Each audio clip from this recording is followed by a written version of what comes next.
أعوذ بالله من الشيطان الرجيم بسم الله الرحمن الرحيم الحمد لله رب العالمين والصلاة والسلام على رسول الله اللهم علمنا ما ينفعنا وانفعنا بما علمتنا وزدنا علما وإيمانا وفقها في الدين اللهم لا سهل إلا ما جعلته سهلا وتجعل الحزن إذا شئت سهلا يا رب العالمين.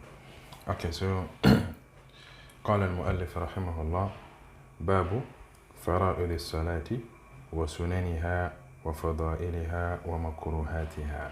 So this chapter that discusses about the obligation of Salah and also the sunan of Salah and then also the fada'il of Salah and then also the disliked acts of Salah, makruhatiha. Okay, so but today we will cover only the obligatory acts of Salah. The makruhat, it means something that is not, it's rejected, but it's not haram.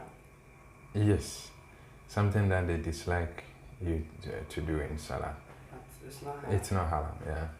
When you do something haram in Salah, it means your Salah is it's void, right? Okay, but if you do something that falls under the makruhat, the dislike, the Salat is still correct, is still valid, but yeah, it's you have to stay away from it. Yeah. So when we get there, we know what is the makruhat. So maybe we do it a lot. Okay, so let's continue. He said, فَأَمَّا فَرَائِضُ الصَّلَاةِ فَثَلَاثَةَ عَشَرَ. He said, the obligatory acts of Salah are 13. 13. Okay. An-niyya. So now, what is obligatory act? If we say something is obligatory, acting and worship, what does it mean? Something that is wajib, something that is necessary, something you have to do, or something that validates, something that if you don't give it to, it will invalidate your Salah can't be accepted. Okay, that's it. That's what I want. But if you say obligatory act is wajib, all right. So it's something. It's an action in an act of worship that when a person fails to do it, then the prayer is what is considered invalid. Okay. So it's something that what must be done. Okay, that's fara'id. So it's same as what? Wajibat or arkan. Okay, the same thing. Just the same thing. So he said, an-niyya. The first one is an-niyya. So that's intention. You know, we all know what intention is, and then we've discussed intention in our lesson on wudu and also ghusl and tayammum, right? So you intend. So how do you make that intention? Intention. Yeah. You intend. Yeah, of course you intend. How do you make that intention? So you see, that's what we said.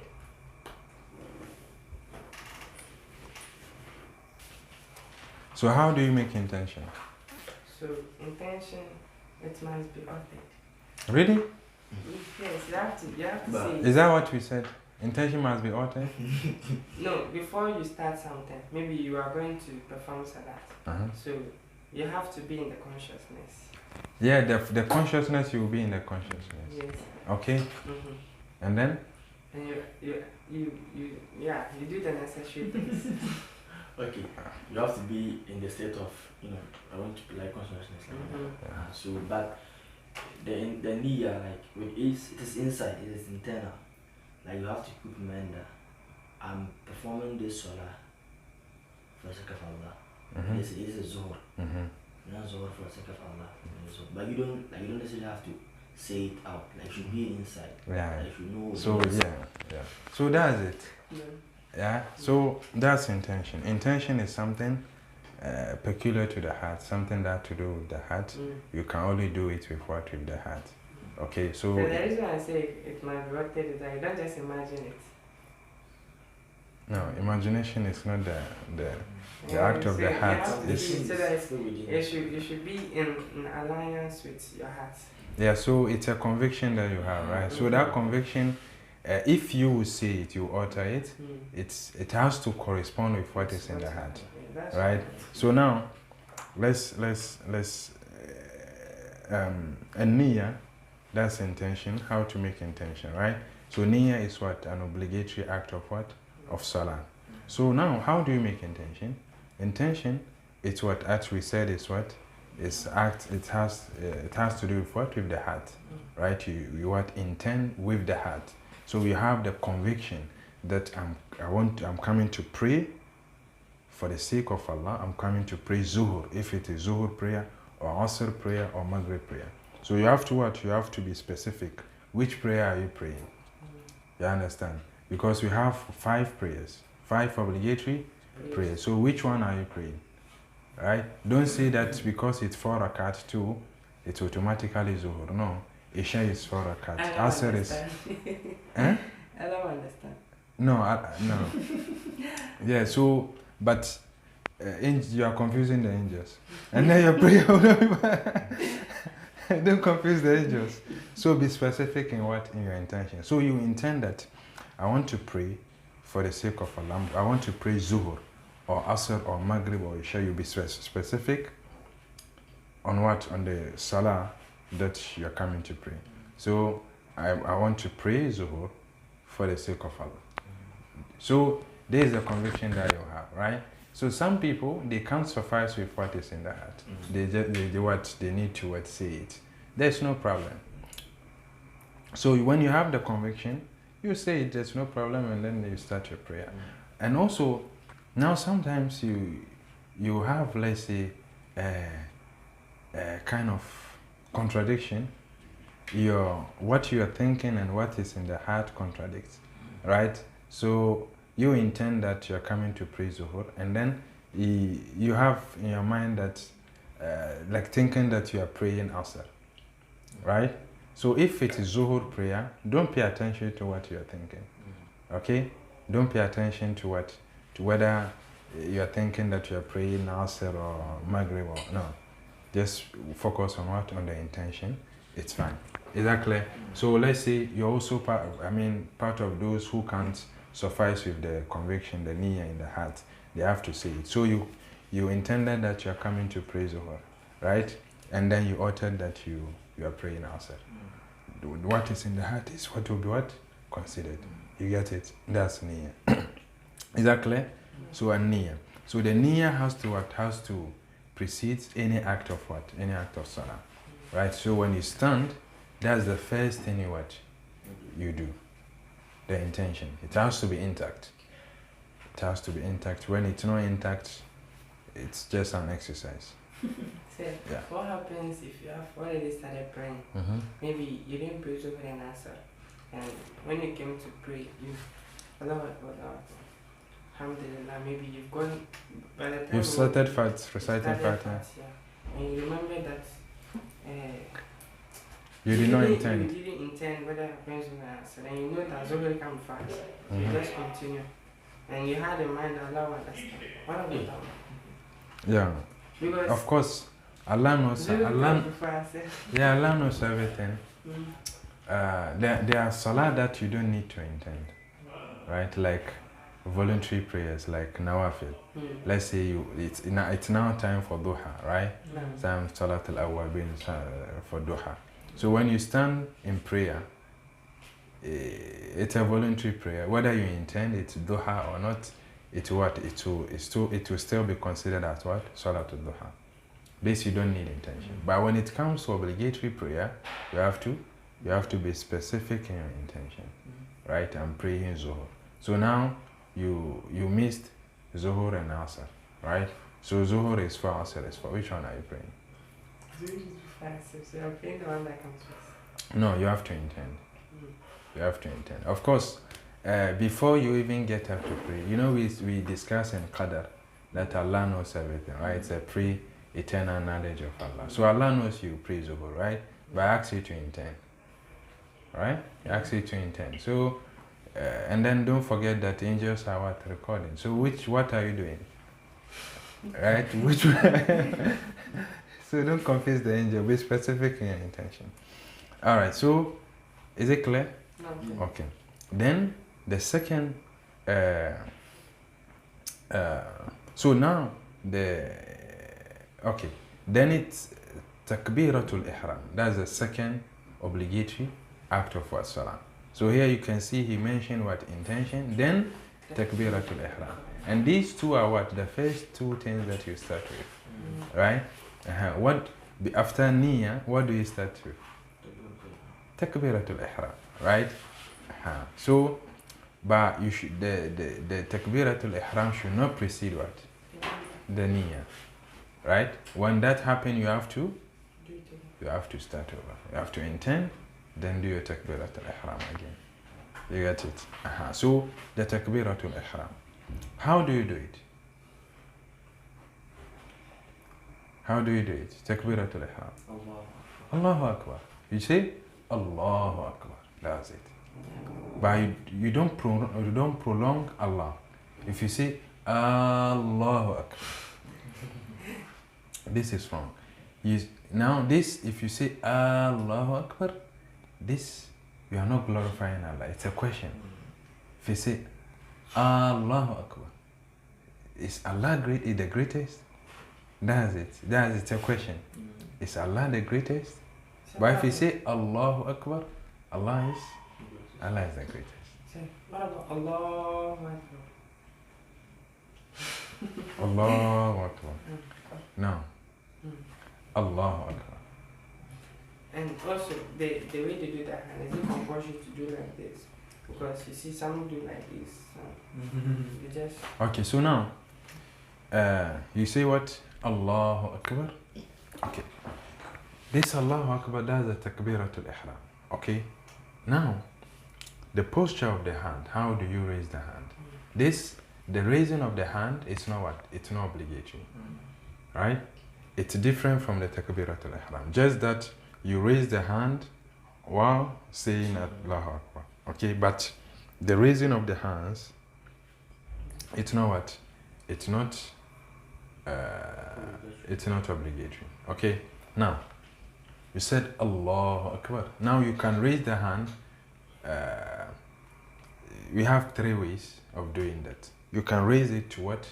To the shoulders, or to the level of the ears, Allahu Akbar, or Allahu Akbar to the level of what? The shoulders, or to your chest, Allahu Akbar. Yeah, so if you see anyone doing this, don't condemn the person. Some do, they put... Yeah, it's also correct. It's okay. It's not like this, but like this. Allahu Like Akbar. this. Yeah. But I've met someone do like this. No. It's like this. Allahu Akbar. Right? So you can do it Allahu Akbar, or Allahu Akbar, or Allahu Akbar, or Allahu Akbar. Right? To the level of the shoulder, chest, or the shoulder, or the ear, or you put what? The thumb behind what? Behind the ears. It's all correct. Alright? They are reporting that. So if we continue, what about those who like in the form of adhan, they prolong Allahu Akbar, Allah, like that Allah is prolonged. I mean the adhan. Does that want to No, the azan is different. You have to prolong. But even this prolongation, it's not everything that you prolong. Right? Like the Hamza in the lafz al-jalala, you don't prolong. Yeah. When you prolong it, it becomes what? A question. Okay? But Allah itself, you can't prolong. Like the lam, Allahu Akbar. Right? You can prolong it. But if you say Allah Akbar, this is a question. Is it clear? So you say Allahu Akbar. That's the takbirat al-ihram. When you can't, if you can't substitute this with any other thing, right? You can't say Subhanallah or any other tasbih or any other dhikr. It has to be Allahu Akbar, right? Allahu Akbar. Then you what? you open the salah with. You said that's not obligatory. It means you can just Allahu Akbar. Yes, okay, you can, when the takbirat al-ihram, you can say it without raising the hand, okay? It's not, the raising of the hand is not obligatory, but that's how the Prophet prayed. When he raised the hand while saying Allahu Akbar. So and then he said, Sallu kama ra'aytumuni usalli. So because it's not obligatory, you don't say I will not raise my hand because it's not obligatory. No. Is that clear? And then he said, wal qiyamu laha, and then also standing. So when you are strong and healthy, you have to what? You have to stand and say the takbirat al-ihram. Right? When you are strong and healthy, you are not sick, there's nothing wrong with you. You can't sit or squat to say the takbirat al-ihram. You have to stand. Right? You have to stand to say it. So when you are strong and healthy, and then you sit and say takbirat al-ihram, it's not what? You are not in prayer. You've just said Allahu Akbar. It's a zikr. Yeah. But with voluntary prayer, whether you can pray while sitting, even when you are when you are strong, healthy, you can do that. That's voluntary prayer, and you get a half reward. Yeah, half of the reward of that voluntary prayer, right? But why would you do that when you are strong? Okay, but the Prophet ﷺ used to pray the nawafil on his what? On his horse, right? When he is on a journey. That's voluntary prayer. You don't pray obligatory prayer on what? On the horse. You get it?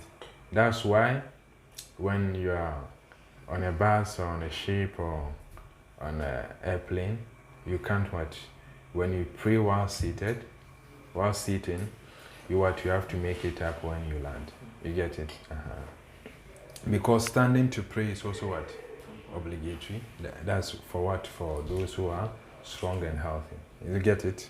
Okay. So, and then that's how many? That's 2. No. 3. That's 3.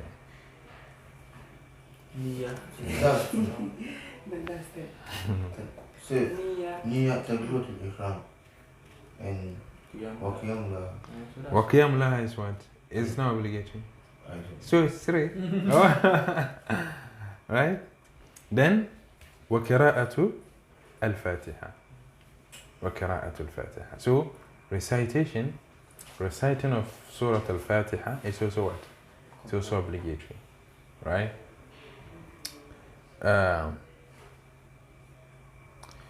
So, you recite Fatiha.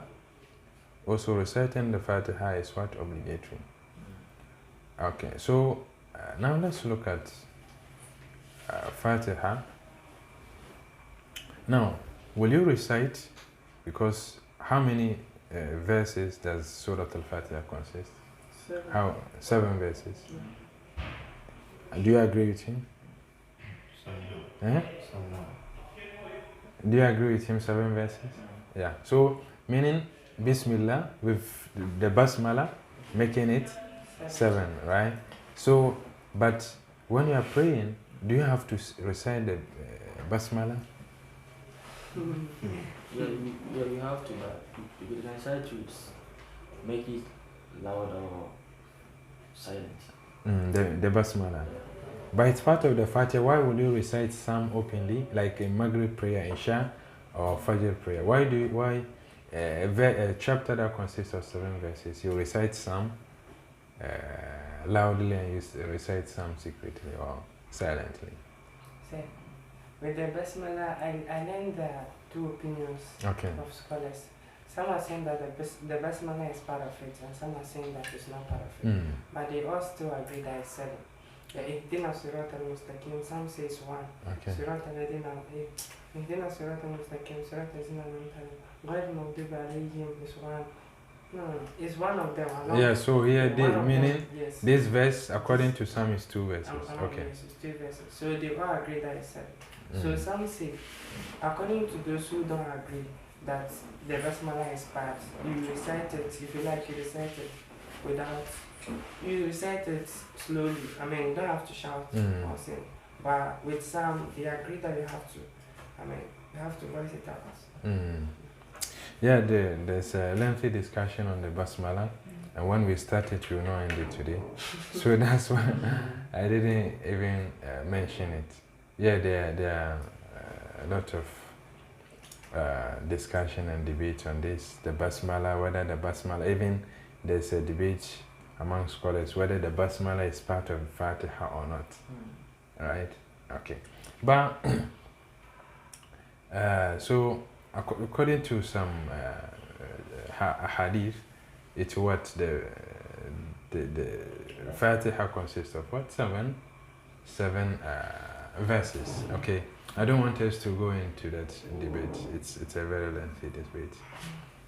Okay. So now this Fatiha, yes, basmala is part of what? It's part of Fatiha. Okay. Yeah, it's part of Fatiha. Now it's 7, but do you recite the basmala loudly or silently? From what I heard some of the, I can't remember the hadith or something, right? Said one occasion they will hear the Prophet recite it loudly and they will hear the basmala. And then some occasions too they will not hear it, which means maybe silent. Okay. So let's go according to our madhab.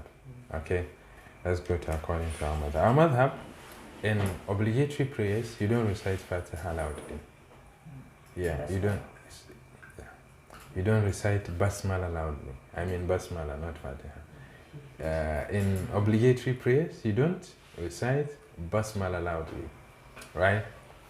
So you say it, but you recite it, but silently. You recite that silently, and then you start with what? Alhamdulillah Rabbil Alameen. Right? But what of now, that's according to our mother. When you hear someone reciting basmala in obligatory prayer loudly,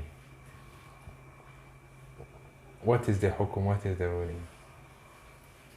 But for me, I'll ask him on which mazhab is. Maybe that's his mazhab. So for me. Yeah. So the madhab of Shafi'iyya, they recite it loudly, right? So when you see someone reciting basmala loudly, I mean, there's nothing. There's no problem with that. Yeah, there's no problem with that. Abu Huraira said he prayed behind the Prophet and Abu Bakr and Umar, and he has never heard them reciting the basmala loudly. Okay, yeah. So, but this, as we said, it's not one opinion, okay? But now, according to our madhab Malik here, do recite basmala loudly, okay? Yeah, we recite it silently, then we start with what? Al-Fatiha, Alhamdulillah Rabbil Alameen. Okay, so reciting Fatiha is what? Is obligatory. Now, obligatory upon who? Someone who can recite it. Yeah, someone. Yes. So now, let's say you are praying with what? With a congregation. There's Imam and then Ma'mun. So the Imam, it is obligatory upon the Imam to what? To recite what? The Fatiha. Now, let's say that it's a prayer, it's a Zuhur prayer or Asr prayer. The said prayer that recitation is what? Silent. So here, Zuhr or Asr prayer, the Imam will recite. Is it obligatory upon the Ma'mum, the followers, to also recite? So according to some narrations, The question is, when you are praying with the Imam, you are not the Imam, you are a follower, you are following the Imam, Ma'mum. So here, is it obligatory on you to recite Fatiha? yes. It's obligatory. Yes. This according to which madhab? Madhab Yusufiya? So I'll explain. I'll explain. Okay, explain. So they said you can't, if you are praying and you don't recite Fatiha, prayer is not valid. So though the imam is praying for his Fatiha will cover the whole Jamaat. You have to, that's why they give the space. After the imam recite the Fatiha, will give some small space for you to also recite your own. So Really? yes. Okay. That's they were like, that's how I was taught. That if the imam is done with his Fatiha, he will keep quiet for some time. For you to the followers who are for you to recite your Fatiha. But how will you know that the imam is done with his Fatiha? No. With Asr and Zuhr, Yeah. we just follow him. Alhamdulillah. So, are you? The question is still not understand the question. You are not Yes, answering it's the question. obligatory. Let's say you are a follower. You are following an imam. No. Okay, in an obligatory prayer. Do you have to recite? And you are not talking about Zuhur and Asr. No. Okay. Generally. Yeah, we are talking about Zuhur, praying Zuhur and Asr behind Imam, right? So is it obligatory on you to recite Fatiha or not? That's the question. It's obligatory. Is it obligatory upon every follower behind the Prophet behind the Imam to recite Fatiha? Yes. Yeah? If you can. Brother? Yes or no? Yes. Is it obligatory or not? That's what I It's want. obligatory. It's obligatory upon every follower behind the Imam to recite Fatiha. No. It's not obligatory. It's obligatory. It's obligatory. No. Okay. So, it is not obligatory. According to our madhab, it's not obligatory. Now, why? Yes, of course, the Prophet ﷺ said, La salata liman lam yaqra bi fatihatil kitab, right? There's no prayer, or the person who don't recite Fatiha in his prayer, the prayer is not valid, right? Okay. Or there's no valid prayer without the recitation of Fatiha, right? So here, does it mean that, so here from this verse, from this hadith, we understand that reciting Fatiha is what? It's obligatory. But in a congregational prayer, it's what? It's different. When you are behind Imam, and then especially in the prayers that we recite silently, like Dhuhr and Asr, for the followers, it is not obligatory to recite Fatiha, right? So it is it is recommended, not obligatory. Do you get the difference? So the Imam, of course, will recite Fatiha and then Surah. That's the first 2 rakat. The second rakat, he will recite only Fatiha, that's all. Right? But for the followers, if you want to recite, you can recite. If you decide not to recite, there's nothing your prayer is valid, there's nothing against you. Do you get it? No, I'm sure. Do you get the difference? No, I'm sure. Okay. So, what's the opinion of Imam Shafi on that? On what? On the recitation? Does he see it as recommended, or maybe obligatory? For Shafi'i, I don't know. But for Hanafiya, they are saying that they also have a similar opinion, the same opinion, that when you are behind Imam, it's not obligatory for you to recite, right? So they also use the hadith that the Prophet said, "Man kana lahu imam, fakira'atul imami lahu kira'a." Whoever is behind an imam, the recitation of the imam is what? It's also for him. Meaning it's not obligatory on him to recite. So here they consider both the prayer that we recite loudly and also silently. Okay, so now, a person praying alone, is reciting Fatiha obligatory upon the person or not? Yeah. When you are praying alone, you have no imam. Reciting Fatiha is obligatory. Right? Reciting Fatiha is what? It's obligatory. When you are also an imam, reciting Fatiha is also what? Obligatory. Do you get it? So, when you are praying with women or female behind you, when you say what I'm doing, you're not supposed to get them say, Are they supposed to say Amin for you to hear her? No, they will say Amin also. They also say Amin, but silently. You don't have to hear it. What will you do with the Amin? No, I have a question. I have a answer. You what? It's happened, and I wanted to know whether, because the men you have to hear Amin. So I was thinking maybe the women, because they're fat, so you can, now you are leading them please. They say well done and everyone is quiet. That's a nice Brother, whether they say Amin or not, does that concern you? You are Imam, continue your Imamship. Right? No. Yeah, but of course they will say Amin, but silently. No. They will not say it loudly. Is it clear? No, I'm sure. Okay. So, reciting Fatiha is also what? Obligatory. Okay. وَقِيَامُ لَهَا. And also, when reciting Fatiha, you should what? You should stand and recite. You get it? You should stand and recite. So let's say someone who can stand and recite, the person sat and recite Fatiha. After that, he what? He stood up. Is this, what is the hukum here? It's what? Yeah, it's what? It's invalid. The prayer is what? The prayer is what? Invalid. So can the person correct in this case? Yeah, he has to do the same. He has to repeat that particular account. Yeah, he has to repeat that particular account. Or stand, recite Fatiha Surah before Ruku. Yeah. Stand, recite Fatiha. Yeah. He was seated, right? Yeah. When he was reciting Fatiha. So when you get up, he will not what? He will not recite Surah and then go for Ruku. No. He has to what? Repeat the Fatiha while standing, because it's what?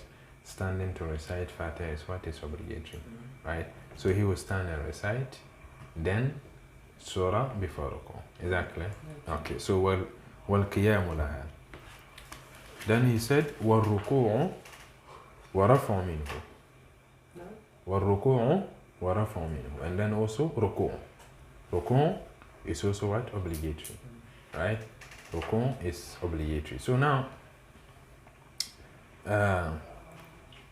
وَالرَّفْعُ مِنْهُ. So also, rising from Ruku' is also obligatory, compulsory. Is it the same point? No, two.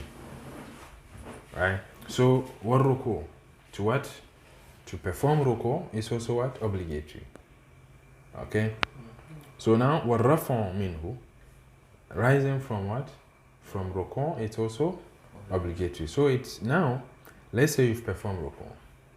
After ruku, you did not get up. You went straight to sujood. Is this ruku valid? Why? Because it means an obligation. Yeah, you missed an obligation. You have to what? Rise up from the ruku before you what? Before you go for sujood. Is that clear? So how do you correct that one? Which one? You're on sujood, but you remember that you didn't stand. Okay. So here, when let's say you are in ruku, then you went straight to sujood without rising. Okay? So in this case, if you want to correct it, you get up to the level of ruku, right? Then be in a posture of what? Ruku, then you rise, right? Then when you stand and make that dua, then you go back to sujood. But when you forget, after ruku you did not rise, you went straight to sujood. So and then you remembered, you want to correct that, and then you stood up completely, your salah is what? Is void. So maybe you want to re-perform that. No. You have to start. You have to start again. Wow. You mean to say, if you are done, maybe after ruku, you've gone to sujood, Yeah. and maybe you do the sujood and you stand up. No. I mean, now you went for sujood, right? You went to sujood, That's the first sujood we are talking about. And then you remember that you did not get up after ruku, right? And we said to stand or to rise after ruku is what? Compulsion. It's compulsory. Okay, and then you remember that you forgot to perform. The scenario was that a person, we said that ruku and rising from ruku is obligatory. So these are two different things. When you perform ruku, doesn't mean you are what? You rise from the ruku. So when you perform ruku, you have to what? You have to stand up, you have to rise. So now, you performed ruku and you forgot to what? To rise, to stand from the ruku. And you went to sujood direct, right? From ruku, you did not rise, you went to sujood direct. And then your first sujood, you remember that you did not what? You did not stand after ruku. So in this case, you can still correct it. That's in your first sujood. Before you what? You go for a second sujood, you can still what? You can still correct it. Is that clear? So how do you correct it? You can what? You can rise to the level of ruku. Then you perform ruku again. You what? You rise. You say your dua. Then you go back to sujood. Do you get it? No. Is it clear? But when you are rising from sujood to correct this mistake, and then you stand completely, then the salah is right. Is that clear? You have to start over again. So what if you're in the second sujood? It doesn't matter, even when you are in the last, okay, in the second sujood, right? Okay, in the second sujood, you are now done with what? With that rak'ah. So this rak'ah is not what? It's not complete. So what do? You will not count this rak'ah. You pray one rak'ah in place of this. Do you get it? Do you get it? Okay. So now, what do you say in your ruku? Subhana Rabbi al-Azim, right? Okay. Subhana Rabbi al-Azim. So what we am doing? Yeah, wa bihamdihi. In the report, there is no addition of wa bihamdihi, right? But when you add it, there's no problem, right? Because the Prophet said, فَفِي الرُّكُوعِ فَعَظِّمْ فِيهِ رَبَّكَ. Right? You should glorify your Lord in what? In ruku. So when you say Subhana Rabbiyal Azim, you've glorified him. So if you also say wa bihamdihi, it's also what? Addition of what? Glorification. So that means you can add other glorification aside what is. No, it's not encouraged to do that. It's highly discouraged to do that. So there are places where you can add, but here just suffice. Stick to what? Stick to what the Prophet ﷺ did, right? Subhana Rabbi al-Azim, right? Then you are done. Is that clear? No. Okay. And in ruku, you don't make dua. Okay, we will get to that, inshallah. In ruku, you don't make dua.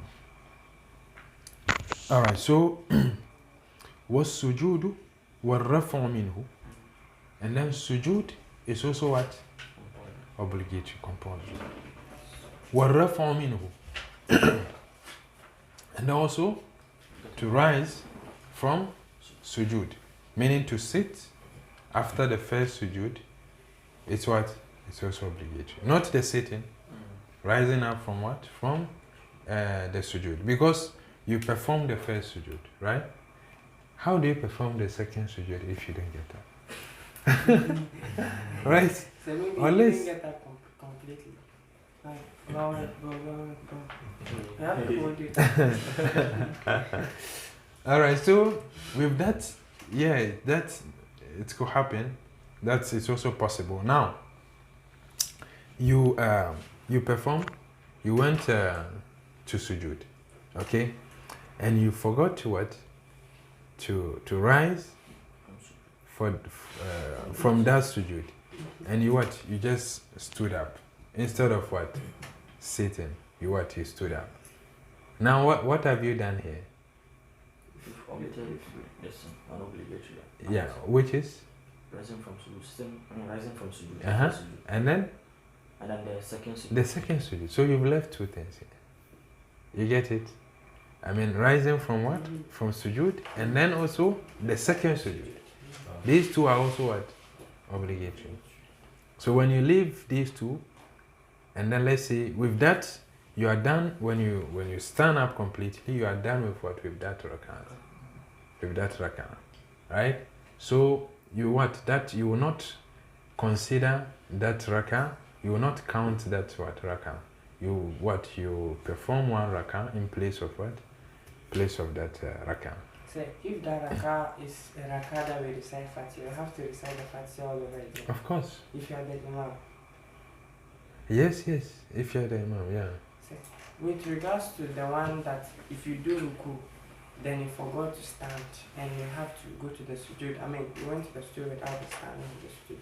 Maybe you are going to correct it as an Imam, and from there are people behind you. I mean, people can see you. Mm-hmm.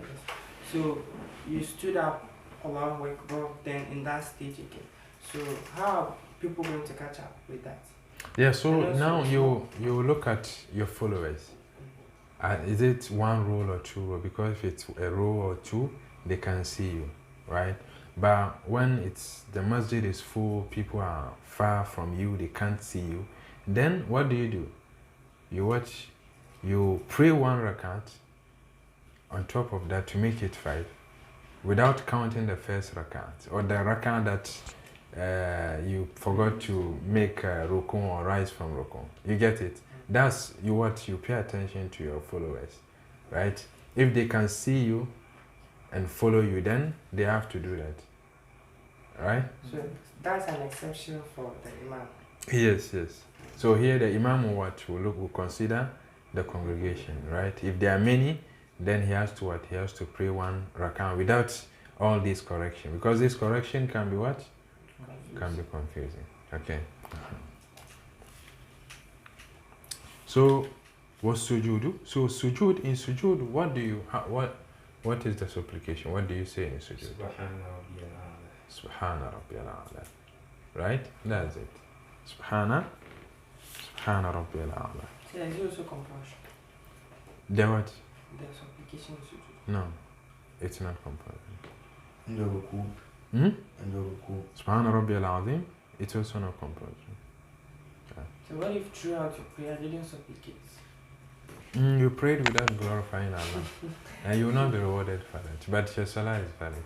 But the Imam is supplicating. Yeah, but of course the Imam is supplication. That's the Imam. Yeah, the Imam will carry that for you, but you have to do it. You have to do it. But even if you are praying alone and you decide not to say all these dua or adhkar, your salah is valid. But why would you do that to yourself? Why would you deprive yourself from this reward? Right? So just imagine praying without saying all this adhkar. You will not feel like you're praying, right? That's khushu and everything. What you will lose it. You get it? Yeah. So then when someone is praying and maybe going to sujood, immediately he touch the floor and get up, like don't say subhanallah 3 times. The 3 times keep you delaying small. So that's like you are relaxing in the prayer. yeah. But without saying the supplication, that means immediately you touch the ground. Yeah. You raise your head is okay. Yeah, that's it's not sujood. That's not sujood, because with that there's also another element of the sujood that is missing here. It's also compulsory. So you see this rukun that we do, the rukun, it's what? It's obligatory. No. And then the calmness, to be calm in your rukun, is also what? It's also obligatory. But I didn't write about. Yeah, we will come to that. Yeah. Because in the hadith of the man who don't know how to pray, there's a hadith of the Prophet. A man entered the mosque and prayed. After prayer, he went to the Prophet and saluted him. And the Prophet said, ارجع فصلي فإنك لم تصلي. Go back and pray again because you've not prayed. You've not prayed how you're supposed to. Your prayer is not correct. So he went back, prayed again, then came and saluted the Prophet. The Prophet said, go back and pray again, you've not prayed. So the person, if he went back and prayed, he like that, and then came for the third time to salute the Prophet. And the Prophet said, go back and pray because you've not what? You've not prayed. And then he said to the Prophet, Ya Rasulallah, he swore and then said, وَالَّذِي بَعَثَكَ بِالْحَقِّ لَا أَعْرِفُ غَيْرَ هَذِهِ فَعَلِّمْنِي. I don't know any other prayer aside what you've seen me praying. So teach me how to pray. And the Prophet taught him. Right? Then he taught him إذا قمت للصلاة فكبر واقرأ ما تيسر من القرآن ثم اركع حتى تطمئن راكعا ثم اركع حتى تطمئن راكعا ثم ارفع حتى تطمئن راكعا حتى تطمئن قائما ثم اسجد حتى تطمئن ساجدا. So this itmi'nan, it's the calmness that you have in your ruku and sujud, right? So to be able to get this calmness, it will take what? It will take some time, right? You can't just go for ruku, just get up. The calm, no, yeah. So this, no, you know, like a poet said, it's a very lengthy sonnet.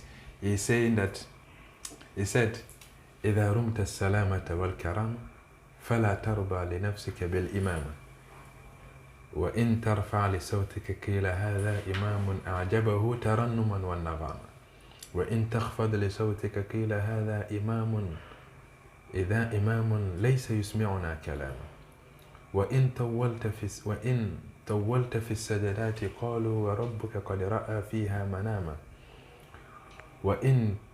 and then he said this where I want, he said وإن خففت قيل صلاتك هذا كفعل الديك ينكر في الكمامة وإن تسهو وتفعل بعد سهو سجود سهو تجعله تماما تراهم ينظرون إليك شزرا كأنك قد سرقت لهم عماما فمأموما إذا صليت تنجو وتخلص من تحملك الأمانة. He said, if you want to be free from what? From people's criticism, stay away from what?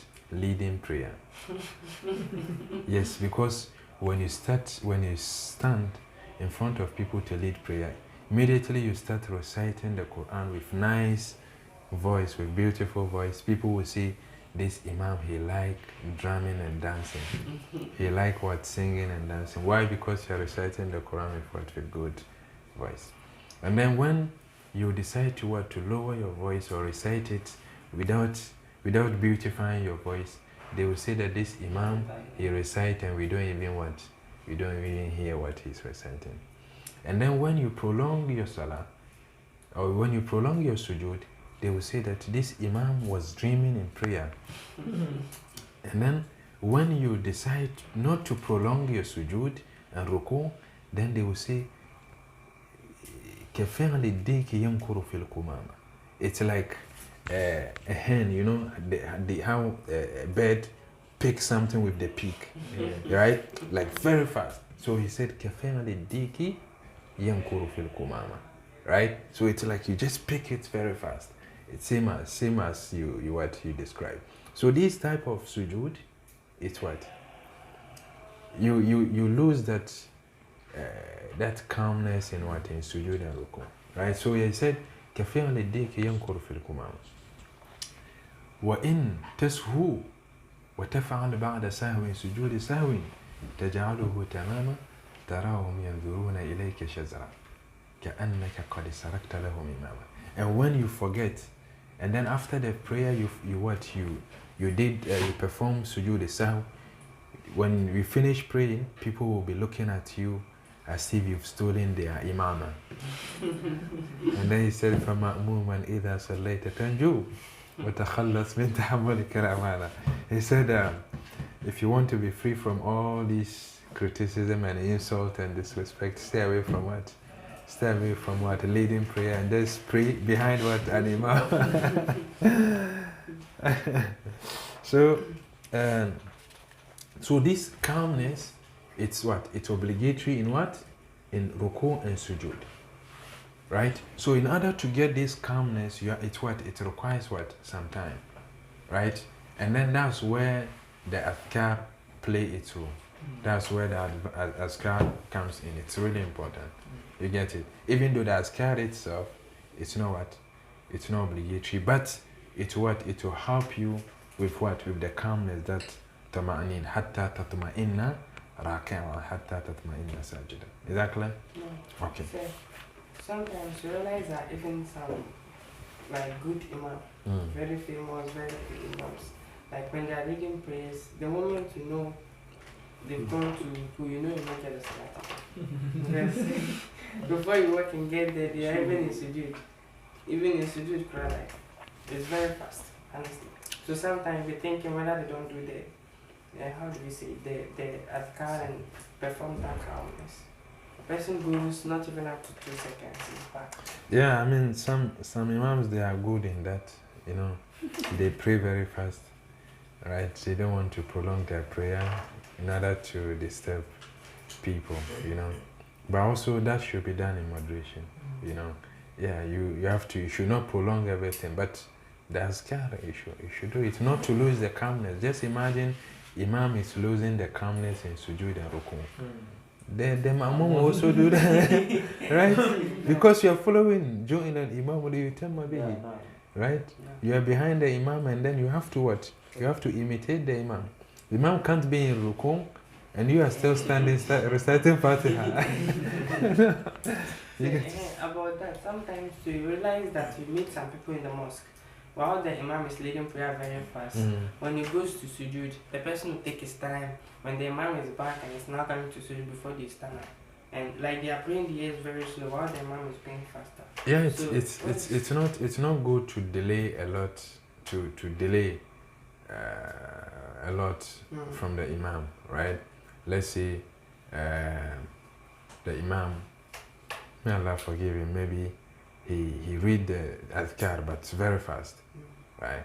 So you are used to what? Resist. I mean, so you are used to what? You are used to reading it what slowly, you know. So with that you have to adjust, because the imam is leading you very fast. So at least, okay, you should. So you should not be like the imam should not be in the second sujood, and you are now getting up from the first sujood. What are you doing? What were you doing? You get it? So of course if you know that this imam he prays fast, and then you don't like it, just go somewhere and then pray behind the imam who pray the way you like it, who will spend 4 minutes in ruku making that. You get it? But say, is it recommended like that? Like the imam is praying fast and it's not like you don't like the way he prays. Yeah. And you go and stand behind and start your own afresh and pray while the imam is still leading people. There's no problem. Legally, there's no problem when you do that. But it causes division and and argument and confusion, right? So you have to avoid that. So even if you don't like it, yes. If you don't like, there are many mosque brothers. Go there and pray. Or if you want to pray, if you don't want to cause this confusion and then division, you can pray with the imam. After that, you pray, you find someone and then lead them the way you want. Yeah, delay. Spend 5 minutes in sujood, 6 minutes in ruku. Right? So, yeah. There's this one. Maybe if the imam prays fast, what if maybe this one will be announced? You see, only once. Once. I mean that one is also it's fast. Just once, and then you will not get that tama'anin unless he say it once but slowly. You know this azkar, we say it shouldn't be like no. If you are doing that, you know what, you not get the sweetness in the prayer. Subhana Rabbil Azim. Subhana Rabbil Azim. This will take you like 6 seconds to 10 seconds. Yeah. But if you don't do it like this, 3 seconds, 2 seconds, you are done. Just imagine. You get it? Yes. You know. So it's even if not in prayer, we don't do askar like that. If you want your askar to be effective and then impact you, you have to say it slowly. If let's say you're saying astaghfirullah, you are repenting, astaghfirullah, astaghfirullah, astaghfirullah. You know, this is how you say it. You know, so when you say it, let it sink in the heart. Let the heart respond to what you said. Right? With that, it's what you see the effect and then the impact of the adhkar. But if you just say, this is what you're exercising the lips and then the jaw. This is an exercise. You know, and then it's even sinful. Ibn Abbas considered it to be sinful. Ibn Abbas saw a companion, a student, making zikr like astaghfirullah. So he was saying astaghfirullah, astaghfirullah, astaghfirullah, astaghfirullah. And then he said to him, إن استغفارك هذا يحتاج إلى استغفار. So this repenting, it's another repenting. إن استغفارك هذا في حاجة إلى استغفار. I mean, the way you are doing this zikr, it's what you have to repent from this. Because this way, it's sinful. Why? Because you are saying something that does not correspond with what is in the heart. So it's like what? Hypocrisy. You get it? It's like what? Hypocrisy. Because you say something with the tongue and then you don't have the same conviction in the heart.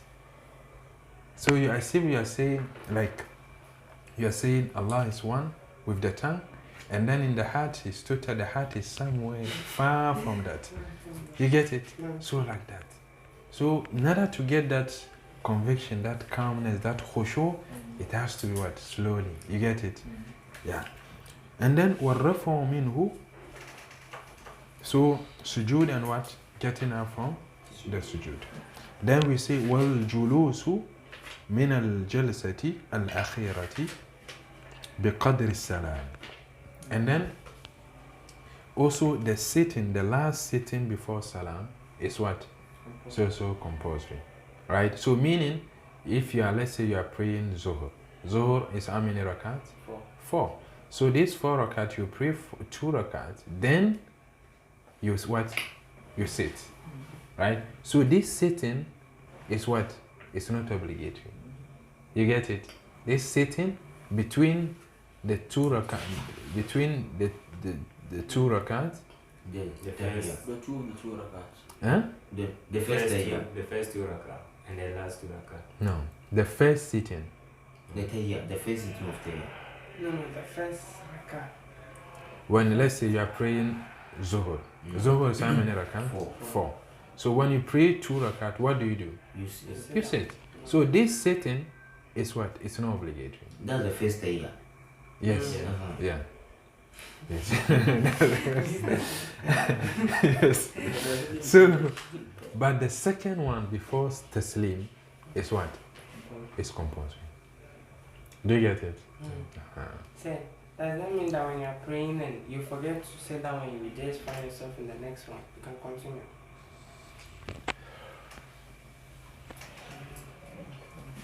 Yeah. So, yeah, since it's not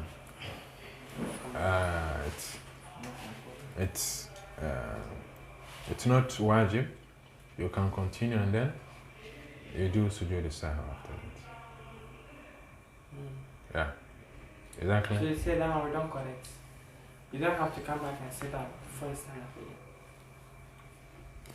You can correct. That's after the third rakat. You get it? So when you sit after 2 rakat, right? So when you get up, will be what? How many? Which rakat? The third rakat. So if you want to correct, you can what? You can sit after the third rakat, correct it, and then stand for what? For the fourth rakat. Then you add another fifth one. No. Say, that means in the third rakat you can sit down. Yes, you can sit to correct that, to make up that sitting that you forgot. Just add the fourth one and sit down again. Yes, and sit down again. You can correct it. But when you get up for the third rakat, you can't sit. We can't sit. No, you don't have to sit. Yeah, you don't have to sit. You get it? Yeah, what if you sit, you do the sujood yourself? When you sit, Yes. you don't have to sit. So sometimes you sit. You don't have to sit. Okay. So now, so he said, وَالْجُلُوسُ مِنَ السَّجَدَةِ الْأَخِيرَةِ بِقَدْرِ السَّلَامِ. So here, you sit. So now he's explaining the duration of what? Of the sitting. Do you have to prolong? How long is it? Right?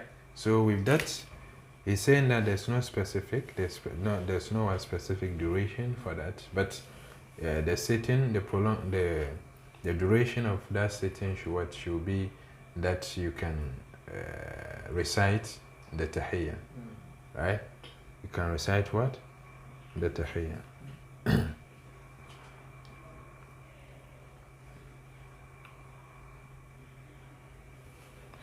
So, how do you recite the tahiyyah?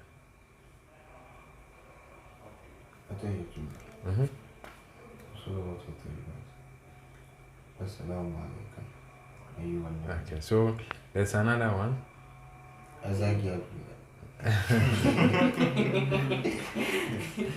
So that's التحيات لله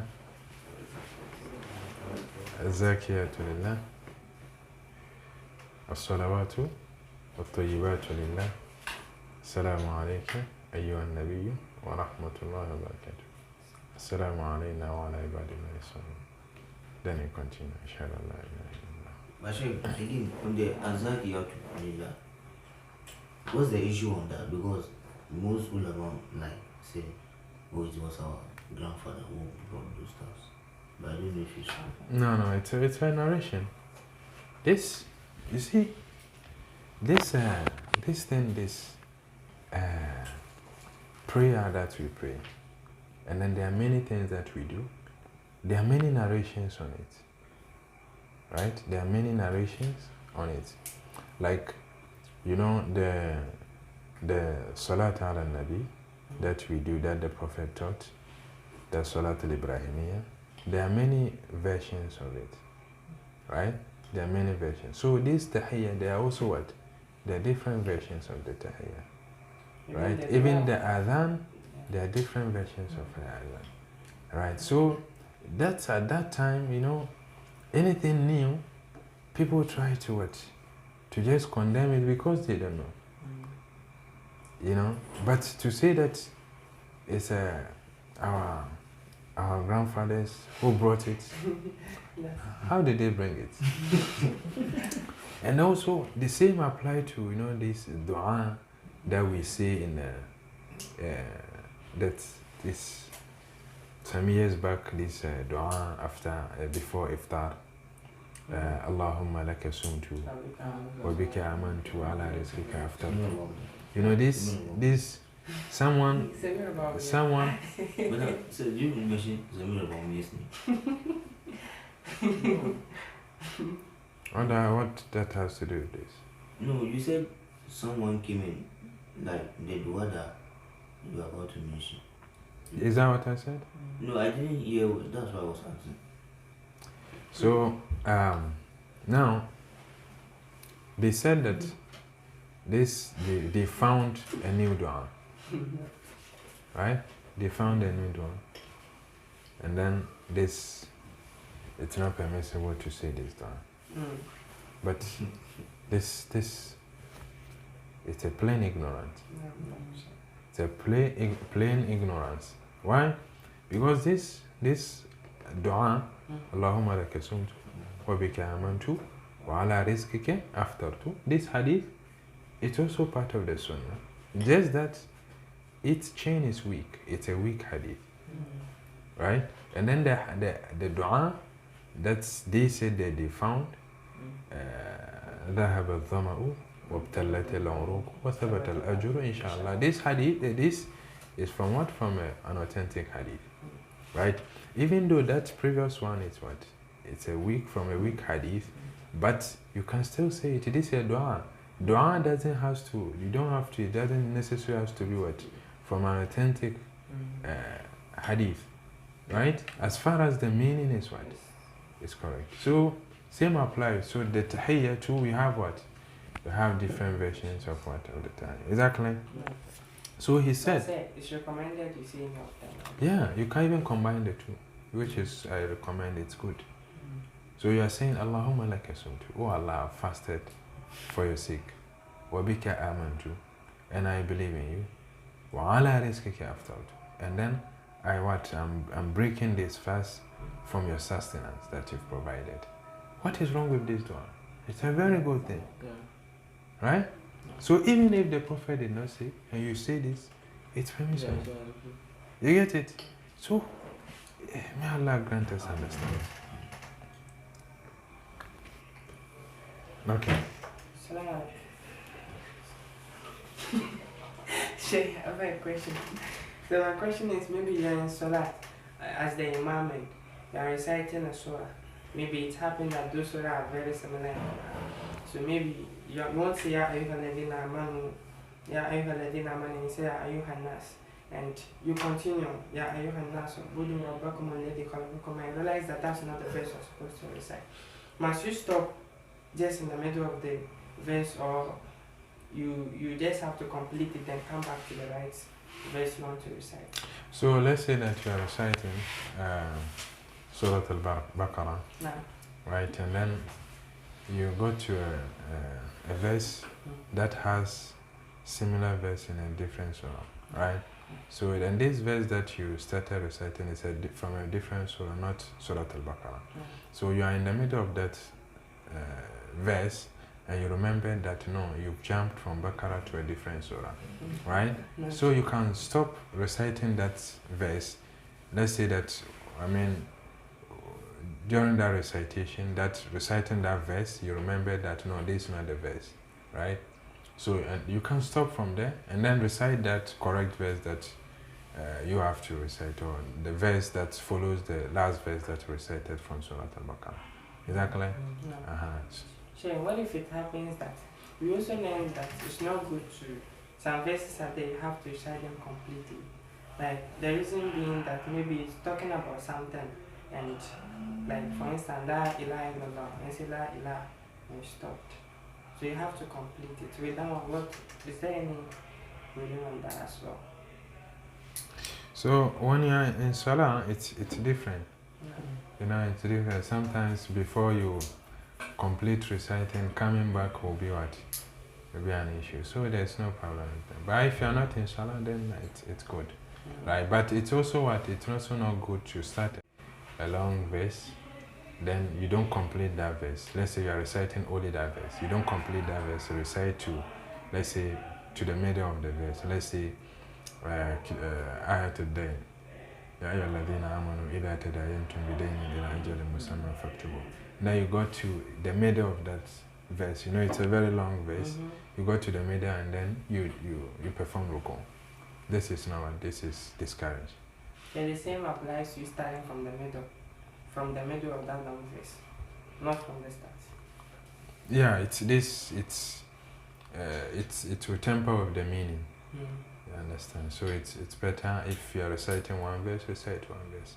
Like that verse is a very lengthy verse. It's so almost a page, right? It's a page, complete page. You know. So. Check please. Before on the narration again, was it true that there's some narration came back when the Prophet, wherever he says Allahu Akbar, he raises his hands?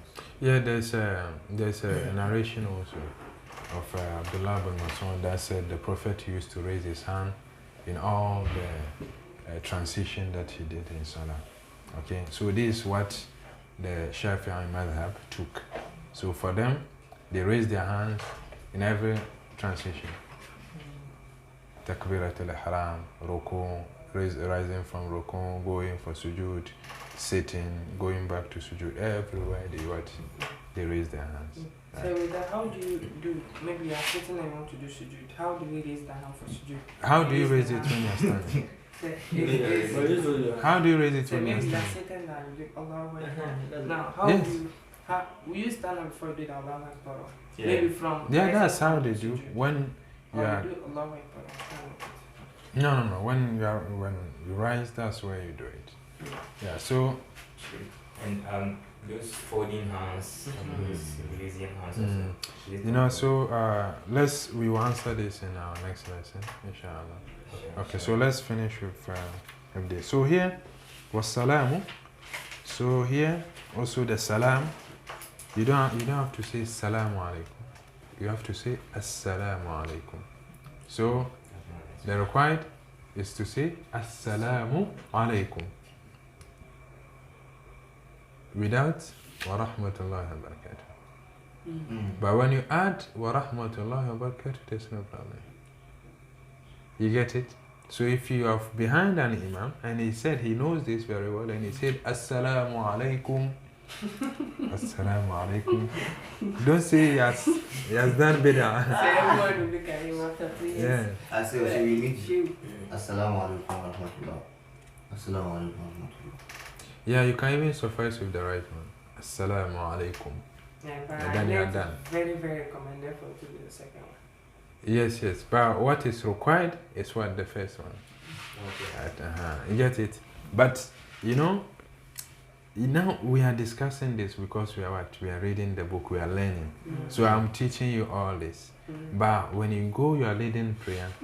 Don't go and practice this. Now you know it now, right? So because when you do this, you have to what? You have to organize a very lengthy lecture for people, right?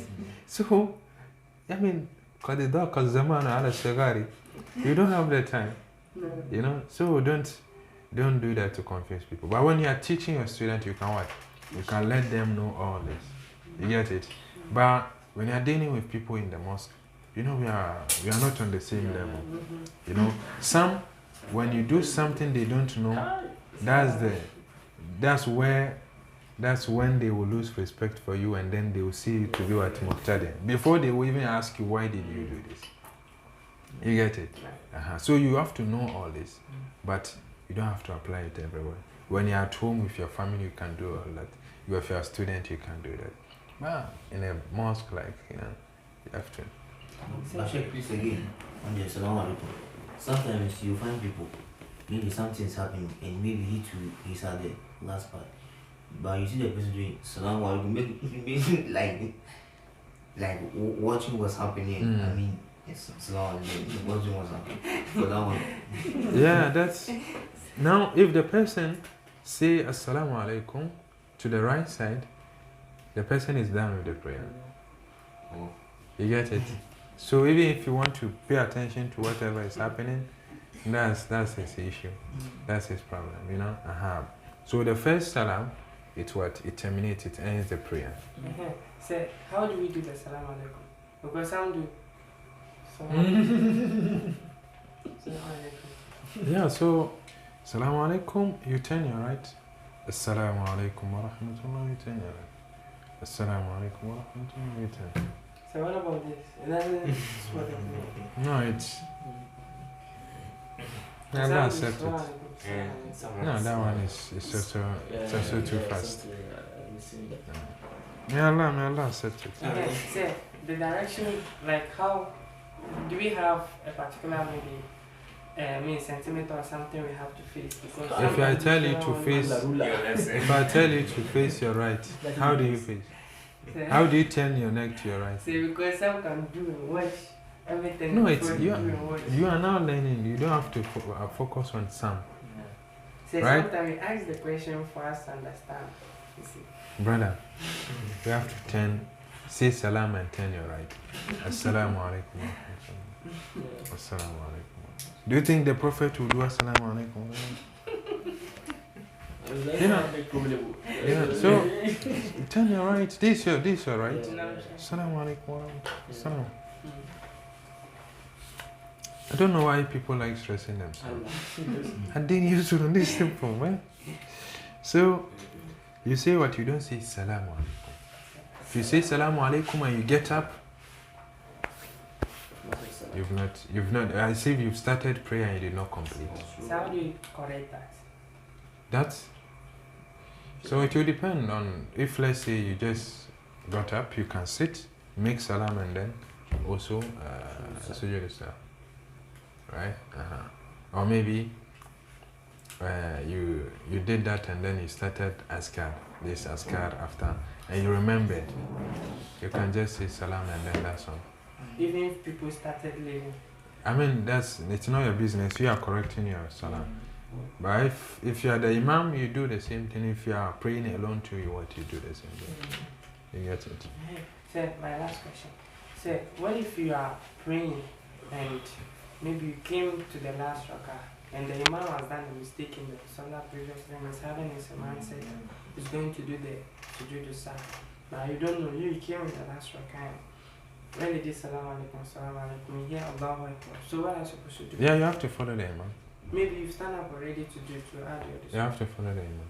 You sit down and follow. You go back and follow the imam. Yeah, because you are following the imam. The imam is not yet done. Why are you? Because he has salam alaikum. Salam alaikum. You see, when you do salam alaikum, people just start. Especially Yeah, so you have to go back. You have to go back and join the imam. Okay, And that's sujood itself. that's both Qabli and Badi, even if Both.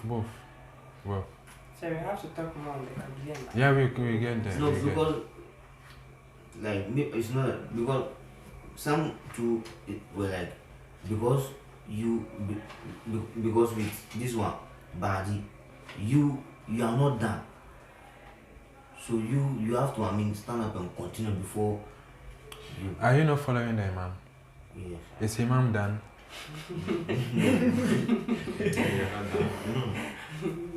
Are you not following the imam? No. So you follow the imam. That's why you are not the imam. You are following an imam. So the imam is not yet done. You follow the imam.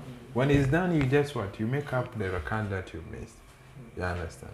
So may Allah grant us understand. So you say, you don't say salamu alaikum, salamu alaikum. You say assalamu alaikum.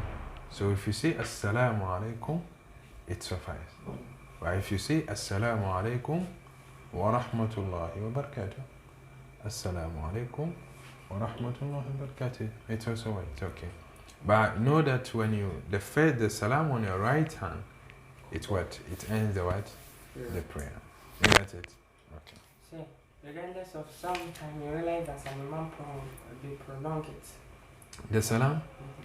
I mean, that's what will you do? It's he is the imam, you are following, so you have to follow what he says. So now, do you say, when the imam say assalamu alaikum, do you also say it before he say the second salam, or you wait for him to complete the salam, to finish the second salam before you also say it? Do you get the question? Yeah. So Yeah. which is which? For me, if it's done. If it's done, when it's done, you what? Yeah, Okay. do the same thing. Okay. So we have one madhab here. I think so. You think so? Okay. Yeah, so that's it. That's it. When the imam is done with the second salam, then you also say. But you have to know that there is also a madhab that when the imam say assalamu alaikum and turn is right, they also what? Say assalamu alaikum. When he say assalamu alaikum to his left, then they also what? They also do. So they say salam after the first and then after the second salam of the imam. Right? Yeah, But we on our madhab, we wait for the imam to what? To finish the salam completely. Then we also what? We also say. The hadith said, إِذَا سَلَّمَ الْإِمَامُ فَسَلِّمُوا. When the imam say assalamu alaikum, you also say assalamu alaikum. So here, in our mazhab, we understand that when the imam completes, when he say the salam completely, then you also say. But they say that no, when the Imam says Assalamu alaikum, you say Assalamu alaikum. You also say, you have to also say Assalamu alaikum. You understand? So difference of what? Difference in understanding. And it's all what? It's all correct, inshallah. Is that clear? Okay. And then the... And the Qabli, or we talk about it? No, the Qabli will come later. Okay. And then we have والطمأنينة والاعتدال. والطمأنينة, that's the calmness. So to be calm, that's the khushu, the calmness in what? In ruku, in sujood. You remember we discussed about the calmness, right? You have to pay attention, be calm. And then the i'tidal is collectiveness or collectedness to let's say when you go for ruku, you have to make sure that all your parts, the part of the body has what? Settled, stabilized, right? Before you rise. You get it? That is what? That is tama'anina too, and then i'tidal. I'tidal.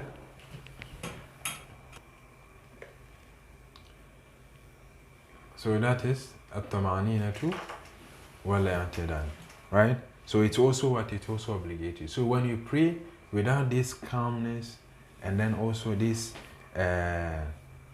this stabilization of the part of the body throughout the prayer, you've what? You've missed obligatory act of what? The prayer. So the prayer is what? It's invalid. Is that clear? So we have to. So with that one, we don't correct. With the calm. This you can't correct. You can't correct because the calmness that you need in the first ruku and the sujood of the first rak'ah, how will you correct that? Right? How will you can't correct this. Yeah. So when you don't get it right, just start afresh. You get it? And then this is what brings the khushu actually. Yeah, this is what brings the khushu, the calmness, and then the collectedness of the part of the body, or the stabilization of what? The organs, the part of the body. You know, when you pay attention to this, you get the khushu, and then the azkar you say it slowly. You understand? Yeah. The saying of the assalamu alaikum it looks like there's calmness inside. Like assalamu alaikum. Yeah, I mean you are praying. You are before Allah, right? You are standing in front of Allah praying, right? Like if, let's say, supposing we love to pray, we will not want to end the prayer. But because we don't like the prayer, we just want to finish the salam and then start our get up and go, right? So you say what you say. So it's also assalamu alaikum. You say what? Assalamu alaikum wa rahmatullah. Assalamu alaikum wa rahmatullah. Just look at it. The way you say assalamu alaikum slowly, is it same as the calmness and then the concentration? Is it same as say assalamu alaikum? It's not the same. Yeah, I understand. Yeah. So may Allah grant us understanding and grant us khushu in salah. So let's pause and then continue in our next lesson. وآخر دعواهم أن الحمد لله رب العالمين.